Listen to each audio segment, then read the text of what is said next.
ito pa ay hindi mula sa tao kundi ito ay isang pagtawag mula sa makapangyarihang Ama na nasa mga langit, si Abraham, Isaac, Jacob, at mga propeta pinagkaluban ni Zion. Sila sa hanay na lumikha ng mga kasulatan. Sa hinaharap at sa halay ni Jesus ang mga apostol, ang paanghal na siyang magsasagawan ng paghanap sa mga kasulatan, bilang tanda na natutupad ang mga baloban ng Diyos na kapag nakikita na mga tao na natutupad ang naitunay niyong maalaman na may Diyos na tunay sa ikatagumpay ni Kristo. Pitong ilawan ng Diyos ginagawa sa kadiliman, si Jesus sa mga apostol, mga propeta at mga anghel. Zion, o holy ba? Naghari sa kanila ang makapandarihang karunungan ng gasalita ng Diyos na si Kristo. Ang mga tupa ay mahingat na sumusunod sa mga salita ng propesya at nakikisa sa itinagdang hari o ng gumuna upang papaktibayin ang iglesia ni Kristo na dito ang pamamaraan, pagliligtas ng Diyos ang manamang magkakandariya na nasa Mga langit ay pinagtibay Kristo at iton ilawan ng Diyos ang opisan na tanggalan na nakatala sa langit at sa lupaan.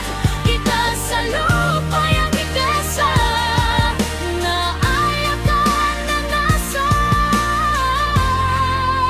ni Krista ay may taglay na propesiya na ginaganap tungo sa kaligtasan ng napangyarihang Ama na nasa mga langit ay nagsasalita ng ayag, ngunit nagbibintalinghaga ito para sa mga taong may aruganting pagising at haka-haka. Ang Biblia ay pagkinang ng Diyos upang magbabala upang iligtas sa ilayo ang mga tao sa kaaway nito, ang diablo at sa mga malilinglang nito upang ilayaw ang tao sa Diyos, kaya dapat magbasa ang banal na kasulatan upang manakagbantay sa atimadong isa.